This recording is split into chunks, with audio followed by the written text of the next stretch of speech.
Now, given that we've gone through that whole process of exploring that the blood lactate concentration represents the balance, or represents the sum, or the function, I think that's a better phrase, the function of rates of appearance and disappearance, there's a big thing that we have to clear up.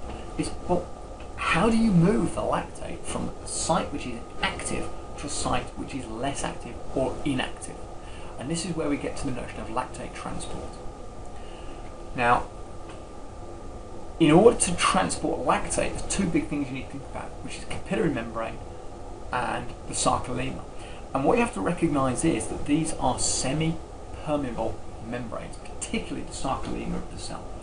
And what we understand is that lactate on its own cannot just travel across the sarcolemma of the cell. So although you could have lactate being produced, and you've got two fibres next to each other, so let's use these two pen and pencil, two fibres next door to each other. The red fibre in this example is the inactive fibre. They're next door. But the lactate cannot just shuttle across from one to the other. It has to be actively transported, and that is because the membrane is semi-permeable. It is not permeable to lactate on its own. So what we understand is, in order for that to happen, the lactate has to come out of the cell. In other words, you have to get rate of appearance. Once it's come out of the cell, it is then in the circulation, and then it is actively transported through the circulation using a transport mechanism that we'll deal with, and is then moved into an inactive fibre. That fibre may be next door, but it has to come out of the cell to get the appearance, to then get the disappearance, and therefore be taken up at the inactive fibre. Jens Bangsbo put this statement out quite a while ago now, but it's a really important one. Actually, the majority, about 50 to 90% of lactate transport occurs using what is called carrier-mediated transport.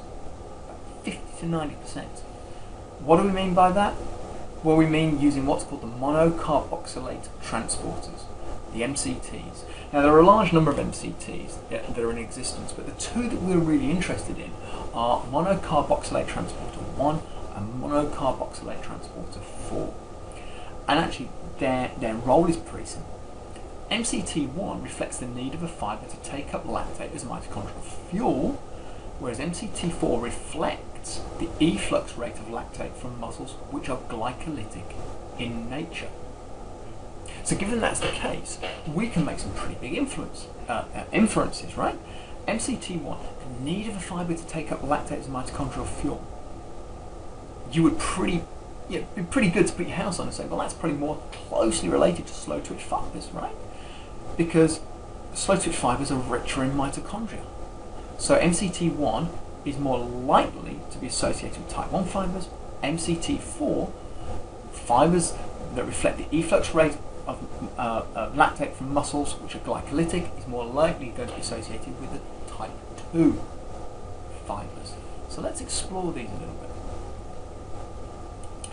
Here is the entire idea of transport in terms of lactate. Don't dwell on this, don't panic about this, but I've just put this in really to show you the complexity of the mechanisms that are involved in the transport and movement of lactate and the breakdown processes of our glucose and glycogen.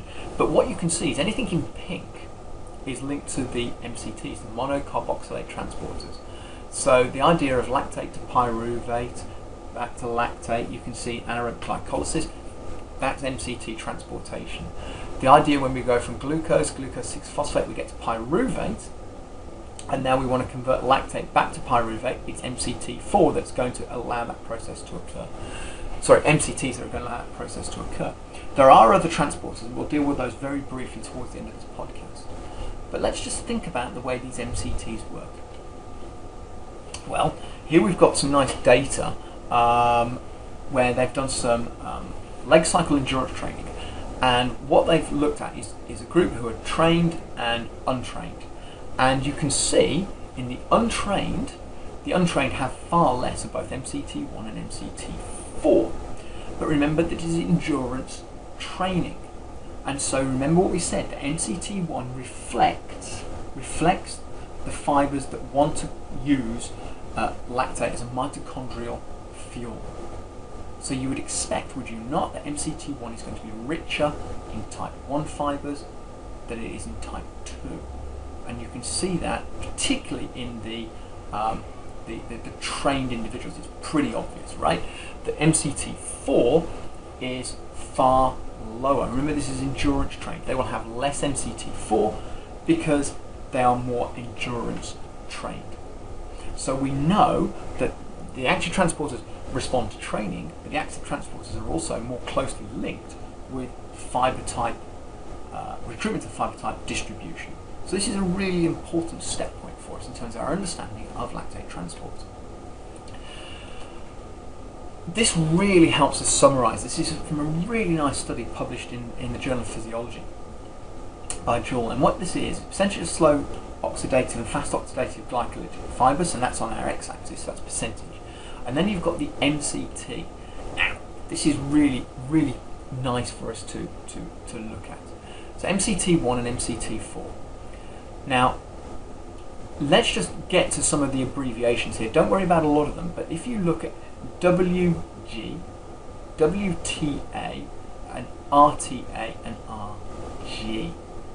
Okay, so WG is white glycolytic. WTA is white tibialis anterior, and RG is red gastrocnemius, I think it is. And these are in the rat. Now, red is more oxidative, white is more fast twitch. Now notice that MCT1, if you look at the RG, is far higher than it is for MCT4. In other words, it reflects that those fibres are more closely associated with the ability to take up lactate as mitochondrial fuel, but they are less likely to produce lactate because they're more aerobically developed. Red fibres, the slow twitch fibres, are less likely to produce lactate, or certainly don't produce as much. The white fibres, so take WG, yes, one can still argue that they have got a higher MCT1, but compare the MCT4 concentration in the whites, so the WTA and the WG, compared to the red fibres, and even compared to the soleus, which is a very, very in the rat inactive fibre. Notice the transition, that as you move from the white, which are the glycolytic fibres, which are more associated with lactate production, and MCT4 is associated with fibres that produce lactate, so it's associated with the efflux, whereas MCT1 is associated with disappearance and is used to actively take the lactate out of circulation into the cell. That the MCT4 concentration decreases as the fibres become more aerobic in nature. MCT1 increases as the fibres become more aerobic in nature. So absolutely reflecting the role of this active transport, that fibres that are producers of lactate will be rich in MCT4, fibres that are more associated with lactate disappearance and therefore more aerobically developed will be associated with rich with MCT1. And again, this is a nice study from Bonin, and again lactate transporters, and here you've got MCT1 that you can see, and you've got lactate concentration as well, but the RTA is red, WTA is white. Don't worry about the EDL for the moment, we'll just look at the red and the white. And if you look at the red fibres compared to the white fibres, look at the MCT1 concentration, far higher under the stimulated conditions for the red than it is for the white.